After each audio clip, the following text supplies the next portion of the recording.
Maman Télévision, bienvenue à tous et à toutes. Nous vous demandons vraiment de beaucoup vous abonner vraiment dans notre chaîne. Maman Télévision, une chaîne pas comme les autres.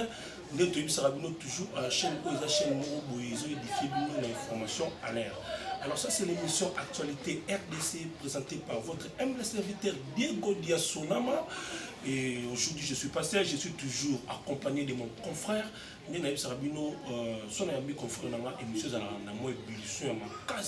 Surtout que l'actualité pénale aujourd'hui nous sommes le 30 juin. On appelle d'abord bonne fête de l'indépendance congolais de partout. On appelle ici bonne fête. Alors bon mais quand peu émission actualité RDC. Les coachs ferment bonjour. Bonjour Diego Diasonama, bonjour na patron Maman Télévision, bonjour na abonné sur Maman Télévision. Vous me suivez pour la toute première fois dans cette émission, cette chaîne. J'aimerais que vous s'abonnez parce qu'à chaque fois on nous interagit dans la Simbo Teming la famille Moluche Mobimba. Merci à mes sérifins qui sont basés les boss na papier Kenny. Merci à maman Mirador Ngabou, président de l'association Mirador Espoir fait vivre. Merci à Yvette Kakocha, voilà ça privé na Ngabanini. Et bonne fête indépendance de Congolais Nyonso voilà. Voilà, donc bonne fête d'indépendance de la Congolais. Nyonso, Sami Wakola, Apana Daniela, en direct des États-Unis, Moté. Bonne fête, alors, Ndeko Jeffer Mikweti. Tout ça, avant de te passer ce mot, tu pas German, le boss. Le boss, c'est Maman Télévision, German. German, la paix, c'est une bonne fête d'indépendance. Voilà, alors, tout démarrer dans le Makambo, Samboka Ola. Le lot, tout ça, les 30 juin de Congolais a 60 ans. Congolais a 60 ans depuis l'indépendance. Bilan Nini, maturité Nini, peuple congolais a dû. Pour eux, c'était Nini. Par rapport, il y a social, mais par rapport, il y a comprendre l'esprit de l'indépendance. Pour Nangaï, nous avons le belé de Kodasonama. Oui, vas-y, ne connais pas. Il y a aussi là, et c'est belé à Kolobezan le belé. Il y a aussi la présence au hasard, la place, tout le monde est surtout dans la kin, au hasard sur terrain. Aïe, qui Moussa les a penza énorme. Pour tout compter, bilan est la positif par rapport à l'indépendance en Moka la Bisso. Il faut nous allons la Bisso, nous banyamulenge bazar tout autour de la Bisso. Il faut nous la Bisso, nous la Bisso bazar tout autour de parfait collaborateur dans ce nom Bango. Bisso tout ça la pousse à Bango. Pour tout le monde appelle que non indépendance la Bisso, les a penza les a effectifs. Il faut donc le Bisso wana. Au hasard, Rwandais wana bazar tout autour de bazar musique à Moka la Bisso. Diego Togi continue à monter pendant 60 ans Mobimba ou tout ça.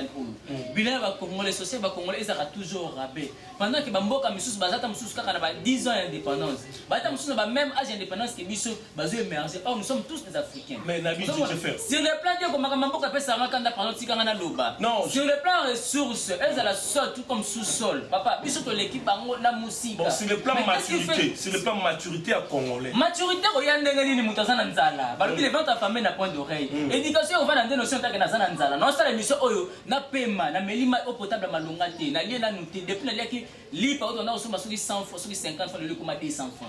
Et puis pose-moi la question comment est-ce que j'ai fait pour avoir même le fils que ces petits pains papa. Donc on risque de faire n'importe quoi dans ces pays pour avoir des fils que un pain qui coûte 200 francs. Mais Bissanga, comment voudrez-vous que toi s'acquérir dans maturité en tant que jeune journaliste? On va proposer Nini, tous les peu l'indépendance 60 ans, on va proposer des pistes Nini. Tout ça Nini pour tout mais quelque pour remédier la biloko. Oui, puis l'opération qui nous sapie, il y a ces ils en a passé, nous autres nous en a passé. Au moment passe na mission zouta na système Kabili. Autre décret qui biso union so kino. Mais Kabila so sala ngapa polo Kabila so mboka. Kabila so boma bandeko na yote kwa sana. Kabila so longwa papa. Na bandeko na baso kufa. Kabila alongwe sur le plan sur le plan magistrature Yamboka merci sur le plan exécutif sur le plan on sent toujours la présence de Kabila. On sentir la présence de Kabila institution. Il y a dans un direct mais aussi en tant que institution on sent la présence de Kabila. Voilà, ça c'est l'émission Actualité RDC de Maman Télévision. Abonnez-vous massivement. Alors on découvre fait tout évoluer. Le lobby que Kabila, parlons un peu de Kabila, de ces Kabila-là. Aujourd'hui, on a arrêté M. Tounda Yakasemi, qui est le ministre de la Justice et des Gardes des Sceaux de notre pays. Mais tant que Bakangye, tant que Batsiki n'est pas procureur, le Messie a déclaré j'ai appelé Yemei à l'Obi Nangaï, Kobangelo côté, Batikoton Yemei à l'Obi Nangaï, bon, on a Melima à Pio, on a Moninga Libanda, et puis Milita Baganya. Diego Batia Bongo. Et puis tu me poserais la question de maturité. Ce que nous nous disons dans Kassia, Obé Minaku, Jeannette Mabunda, et Nani Nemu Milana, soi-disant, professeur, ils n'ont pas la maturité. Et puis ça n'est pas bon. Un ministre de justice, na niveau na yé, bakangé pour la irrégularité, il y a une fragrance. Et puis les qui na médias, pour que ça va pourquoi à Bongo. Et puis, vous espérez un jour un changement dans Boko, avec des acteurs politiques, il y a médias à Bongo. Tu sais pourquoi? Ils ont comme autorité morale, elle est quand même pas là-bas de l'école. Mais pour toi, Yemei, c'est qui? Yemei, voilà. Mais Yemei, c'est ça, comment on dire pour des tsunamis? Et ça, Kabila, autorité morale, c'est ça, et ça, Kabila, c'est tant que Yemei, ça, papa n'a pas. Tu as papa na yo. Pourquoi ça fait premier ministre? Premier ministre ça non nani yemo na bakina obeti ba matana kingakati. Premier ministre ça ne pose à Yemei. Yebisanga. Babeta bango nyoso babeta la même de babeta mbata. Zaka baba ça beta bango. Papa bongo yeki premier ministre on dit ça nani. So Yemei yango lokwa eza Kabila. Donc Kabila akoma so bakangi mutu. Kabila za do benga. Yango to senga na ko senga ba biso na nganyoso meilleur cadeau o fatia ko pesa biso. Na place à saut de moutons, il fallait qu'il aille libérer Misso Kabila. Ces pays à ça, la meilleur cadeau, pour nous, on a satisfait. Au moins, tu as par autre comme on s'en des fois, ils ont dit qu'on dit Mananga Félix. Pour nous dire Félix, il faut le monde appeler que non, Kabila derrière les barreaux.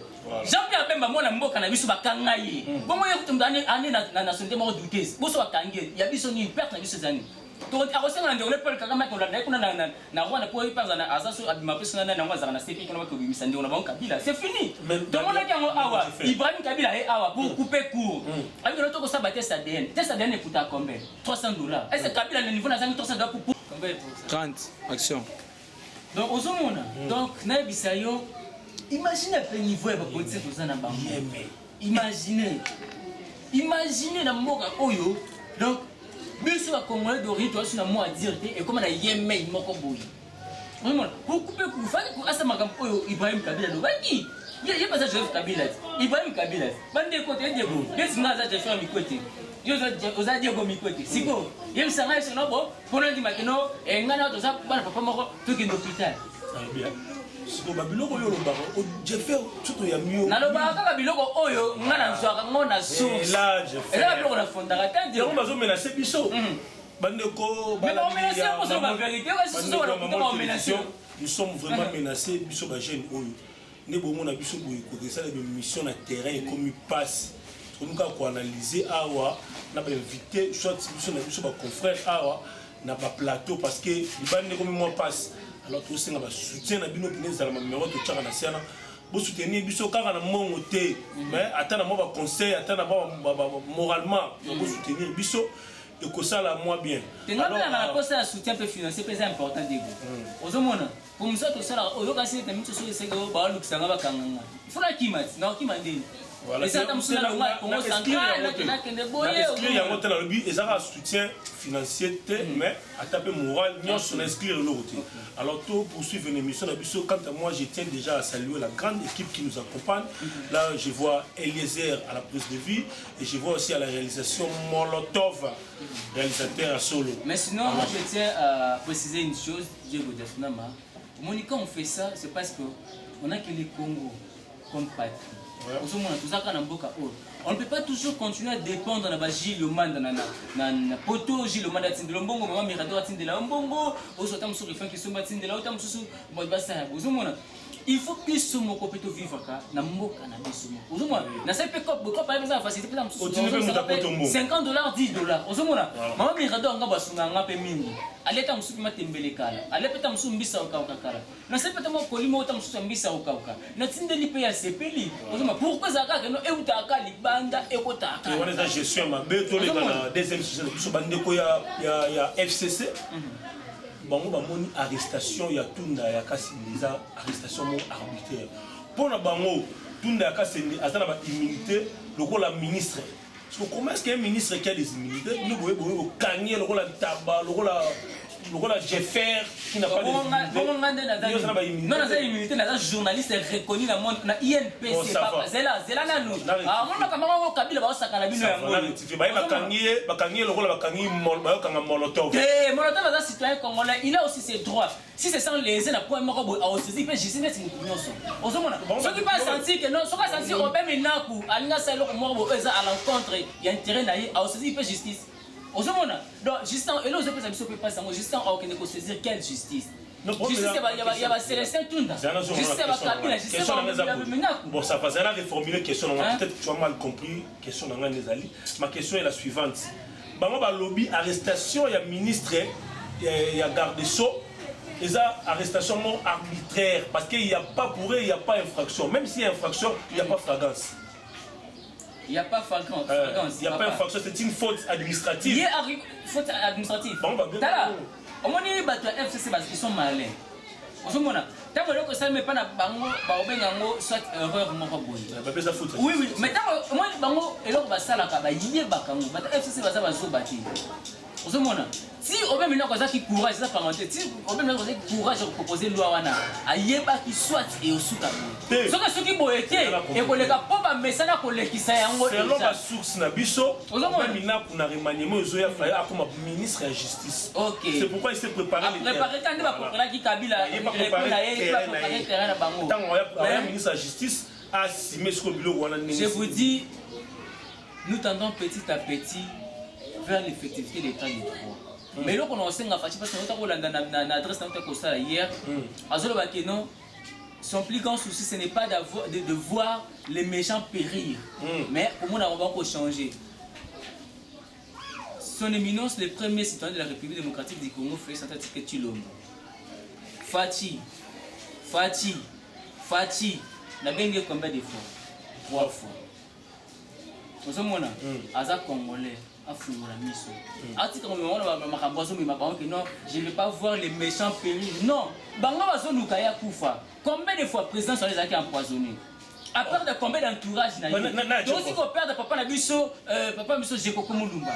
Papa, et ce qu'on peut bloquer, on a des années. Comment dit ceux qui maman likem ban likem bazo. Donc monseigneur Gérard Moulumba pour na monseigneur Gérard Moulumba pour finir poisson et Covid. Bon, ça va. Papa, Covid. Poisson. Bon. Nana poisson. Poisson. On me y banni déjà. Bah, toi, le gars qui a étouffé dossier à procès à 100 jours. Et banni déjà. Yo, si 100 jours, c'est le moment où on va balle perdu. Non, on a politique. Diego, la politique, hasard et raté. La politique, hasard et raté. Yo, pour ça, la politique, non, hasardeuse, au côté de nos psycho, là, il est mieux allié. Mais Moutou, t'as quand même mis détournement intellectuel. Soit niveau. Soit niveau, bah, mais son nini, rétro-commission. Soit niveau. Bah, pour poser sur loi, oyo, pour aller avec nos lobby, le vitam sous, on va venir comme ministre de la justice. Soit, on va que nos hasard, exactement. On n'a pas source, n'a pas vraiment tant que investigation. Il y a un peu de poids qui bango. Na remaniement, il y a, on va venir comme ministre de la justice. Et aussi, on va loi na yoana. Aluka Moussa Moussi sur ça là. Non, on va bosser avec papa Ebiso Musée Laurent Désiré Kabila, heureuse mémoire. A Bengana qui est parmi 340 magistrats au Benganaka. Donc, on a que non, et aussi, on a un donc, il y a un Benganaka jamais vu magistrat au magistrat en Boka. Déjà, est-ce que rôle auto jouer le qui rôle au magistrat. L'Assemblée nationale. Mais Atikini. Deuxième personnalité. Atiki, qu'est-ce qu'il a laissé? Il y a la caméra de Moko. Qu'est-ce qu'il a laissé? Il y a eu ça empreinte Natiki étant président de l'Assemblée nationale. Qu'est-ce qu'il a pu laisser comme empreinte? Tout le temps, Lumumba. Abouni la table ronde, l'autre ça l'indépendance. Dès que l'indépendance en haut, bango kaka acteur politique soit bafoua kango. Yebisanga. Et le roni nous yatiki. Est-ce que le on a ça qui moi na na cause affaire que non papa na ngaso papa les kinanga obemina kazaka président assemblée nationale pendant 7 ans. Qu'est-ce qu'il a pu laisser comme bilan? Quelle est l'empreinte que Omé Blanc a laissé dans Mboka? On a personne n'a parlé du peuple. Qu'est-ce qu'il a laissé? Attends-moi mon cœur, là, Vital Kamel a dit que la mission que non. Pourquoi j'ai choisi Kabila? Attends-moi mon cœur. Donc, merci beaucoup, on va se souvenir. Bon voilà, de quoi j'ai fait pour tout mes campagnes, moi politique émission, moi pédagogie émission, parlons un peu de l'indépendance.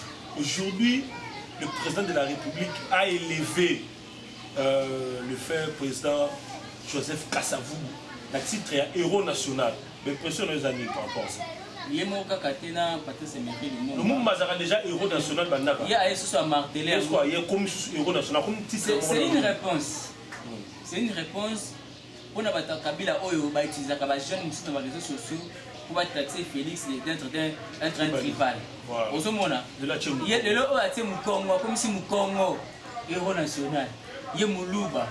Pourquoi pas à Salah Mota, M. Papa n'a pas Bundi.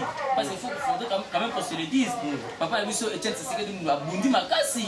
Au moment Bundi pour les locaux, moi alternance, moi ça m'a peine d'engager. Ça y Oyo. Au moment mais Salah Mota pourquoi ça n'a pas un Mukongo. Pour dire qu'il est le garant de la nation. Félix Tshisekedi, il est à la fois Mukongo, il est à la fois Moutetela.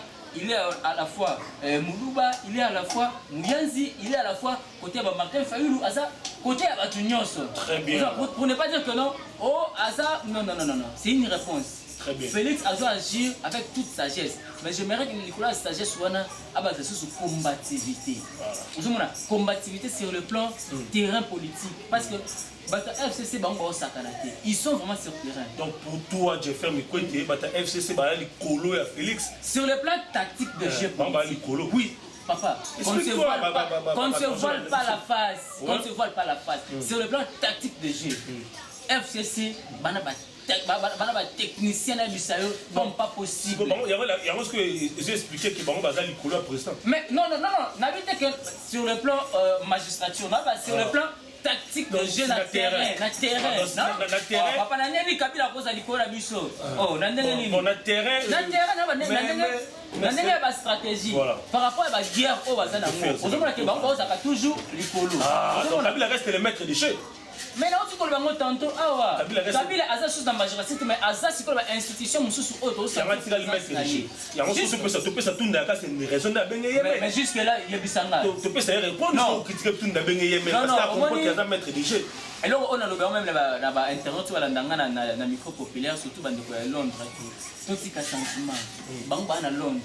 Omuna tam so ta l'émission o atima ko likolo ala bifite ka oda so nini mais ngana o sa émission o de na parler sur ba olia nini o sa émission tam so to na ngala o to so ji oyo bifite ka ona noni na eba bifite ke za noni mama mi ata nga butira na ata bifite vraiment tu dois souffrir na Congo abandeko. Donc pour dire que sur les plans tactiques des jeux Joseph Kabila on sent toujours sa présence. Omuna si tamu c'est le Tunda o ministre de la justice papa ministre de la justice encourage maintenant na benga ki yemei à rassurer il y a un lobby pour dire que le pays va très mal.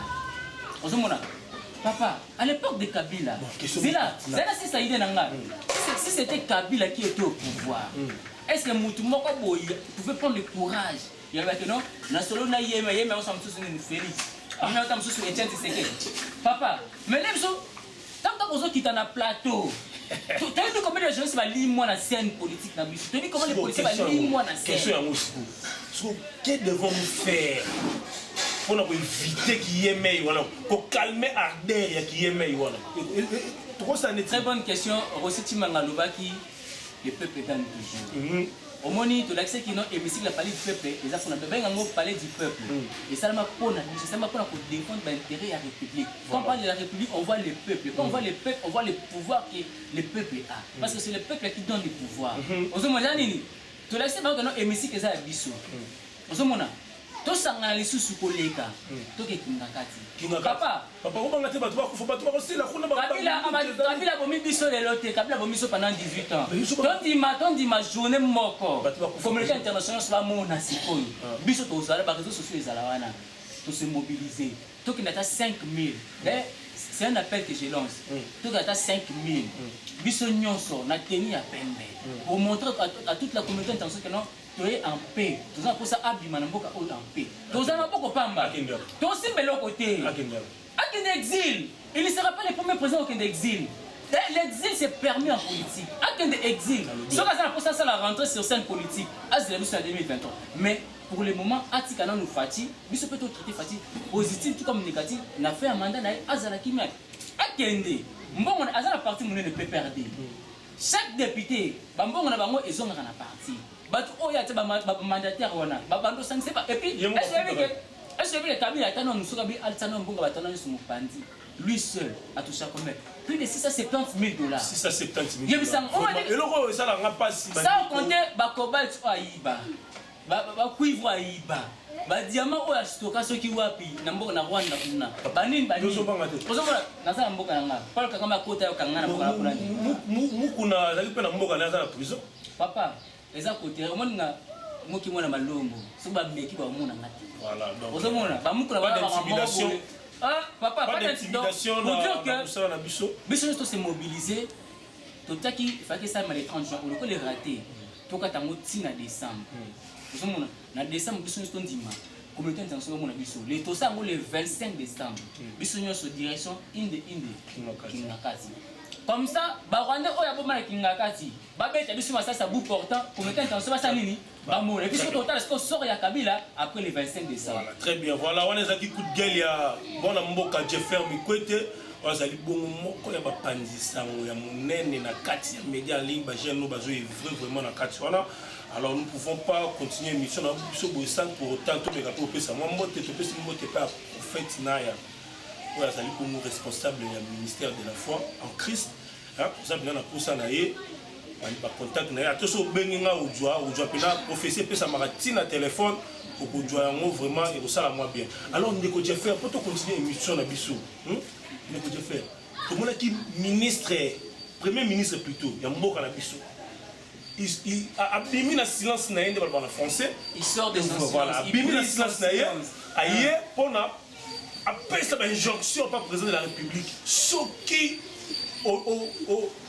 Hollande ba magistrat ba kanga ki tundate, moi je vais démissionner. Je déclare solennellement. Na évité ba impression des amis par rapport là.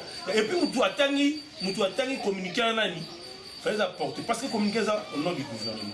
Fallait apporter parole au gouvernement, mais mutu atangi porter parole au premier ministre.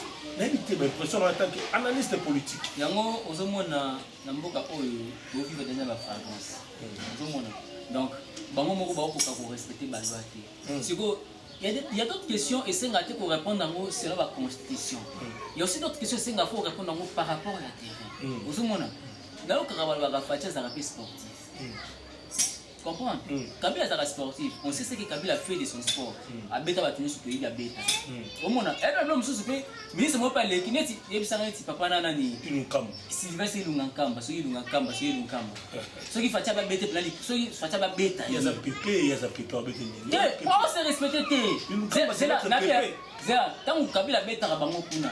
Balobaka. Ça non pardon. Autre mon bana. Tant Kabila beta ba balobaka. Dalbe bino pe ba tubucha pe ba tongo pe na. Ba jeune bazali ba papa ba il faut que je PP ça les bana. On ngai Continue non. Tala. Babu ba université sur na Congo. Je vais m'expliquer pourquoi. Babu ba université wana.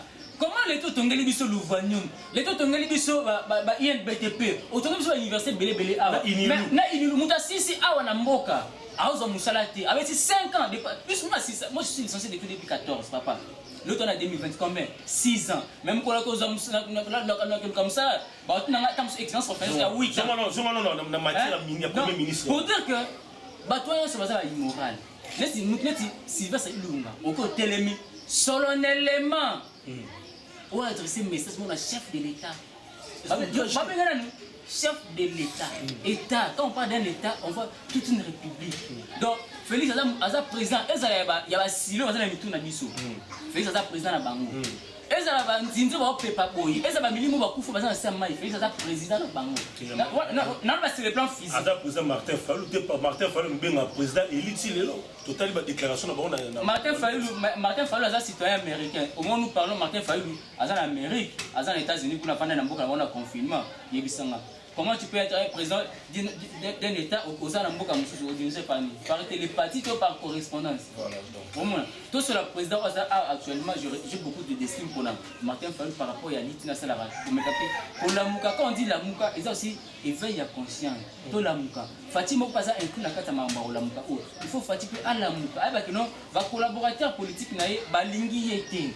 Ils sont à tout prix pour répondre à Rosa Liwana. Il y a un Fatia s'est retrouvé dans son sentibal. Au même là, on a remarqué que Fatia est sentibal, la couleur moi me dit. Il reste au même là, bête à Fatia balai dans les ans. Écoute, je fais aux journalistes. Oh là, on est aux on a filmé la légation morale. Papa, les États ont proposé une loi morale aux Okende. Et ça même pas d'intérêt à la République. Nous avons l'Inimboka. Mais dans le discours, il y a le président de la République, le président Abi, a jamais loi morobo a bon et là, comme ça, c'est là. Papa Biso Mosengo Passinia. Oui, mais là, quand qui mou peignos, que les médiocres dégagent. Quand qui mou peignos, ce qu'on fait, ça mou pété. Ce qu'on a un système qui mou petit. Alors, ben, il a pas reconnu pourquoi. Il y a le président de la République qui a une énergie menée en haut. Mosengo Koutou mou pété, mais le dit que les médiocres dégagent. Bon, ce qu'on fait, c'est un mou pété. Papa, toi tu comprends que même l'homme, si on a un batio, banini, batio, toi qu'est-ce qu'on pratique parce que FC c'est un frappe à faire prendre la pratique. FC c'est un tour de ça meeting né, après ça mot pour attendre, tu es bien obligé de. C'est pour Fatima ça la Fatima à la majorité populaire. Oh le Kabila yebi. C'est pourquoi pas Fatima ça mon mettre en Niger, ba tolisi na émission ba les trucs. Mais ba zomi c'est des place ba misala sko ko tolisa. Tu vu comment c'est un IDP ça télémara, tu vu comment Moke comment on est tout d'accord c'est né à ça libo à ça qui bon mettre na jambe dans JC. Oh papa makambaze belé c'est bon banga voter loi Minako na sakata ba voter ngba les la télé que non voilà la loi Minako et sakata a été bien prise en compte tout à siko conséquences tout à ce qu'on retourne voilà babuka kinda ka jamais ka sima bukinda ku ya babuki hôtel ya André Kimbuta ya balonde kinga opération etikali kingakati c'est que tu parles de côté là qui kingakati très bien alors moi en tant que journaliste jeune journaliste combattant au babunda pona mboka na osenga na bato yo ba chaka batu na kotala pe âge so mutako mina da koko ça sert à rien bochai alors tout monde a chité une émission na biso ko chité boté sans compter to pesa moté pas et chevelu nous tu peux s'appeler moté pas ya pitu dia tsangu tata pas en direct de Belgique tu peux essayer de moté alors on dit que tu fais un mot parce que toute cette chose c'est pour que nous avons vraiment la communauté tout sur la télé c'est le temps alors moi un mot aussi mais le mot c'est mon thème pour la moka il y a tout à candidater au quitter ce que le moi bien pour la moka et puis au petit numéro on a pour tout petit émission nani Socrate Alobi parce que le de ce monde Socrate Aloba, lorsque le débat est perdu, la calmonie devient l'outil du perdant. Donc, quand on perd le débat, on perd l'ultime de ça, la calmonie est comme un objet de la perdre. Jusque-là, moi je pense qu'on n'a encore rien perdu parce que le Congo est encore là. On n'a rien perdu parce que le Congo est encore là. Donc rien n'est perdu. Nous sommes ici au Congo, en Afrique, je ne sais pas moi, dans la condition où nous allons mobilisons-nous. Nous avons tous comme ennemis communs Joseph Kabila ou Mission Sourébi. Tout est dans l'Ibanda, tout est hors d'état de nuit, et puis total c'est que ceux qui n'y ont pas, le mandat est parti. Grand merci de venir sur la à travers Maman Télévision. Merci à Gilles Manda, Gilles Manda, la Pessimboté. Famille Moli Chonios, la Pessimboté. Merci pour l'équipe Nanga, Bazar toujours Nanga. Eliezer Azara toujours Nanga, réalisateur Nanga. Moli Show et puis réalisateur Nanga.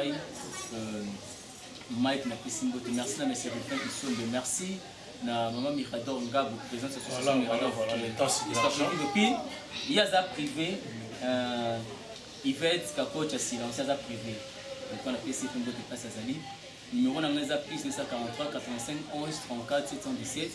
Pour le pinga Facebook, je ferme le côté. Nous en avons Moulimba. Pour bien ngate pour ma cambizanga tina. Pour bien nganga pété pour menacer non ngai. Pour attacher benga pour menacer aux autres pélo. Attacher au bomina au ngai.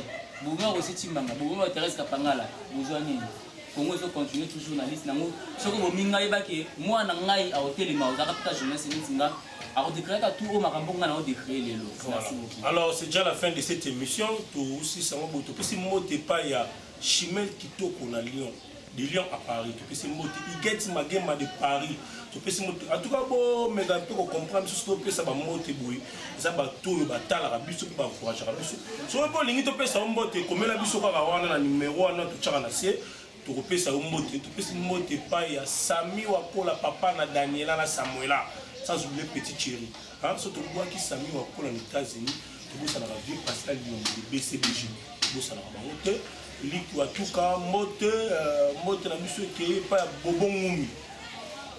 Lolotte Molicho de cœur. Judith Molicho, tu peux s'y moter. Héritier Watanabe, Boss Life. bientôt l'album Mi-Ange, Mi-Démon. Voilà, ainsi s'achève cette émission. On se voit la...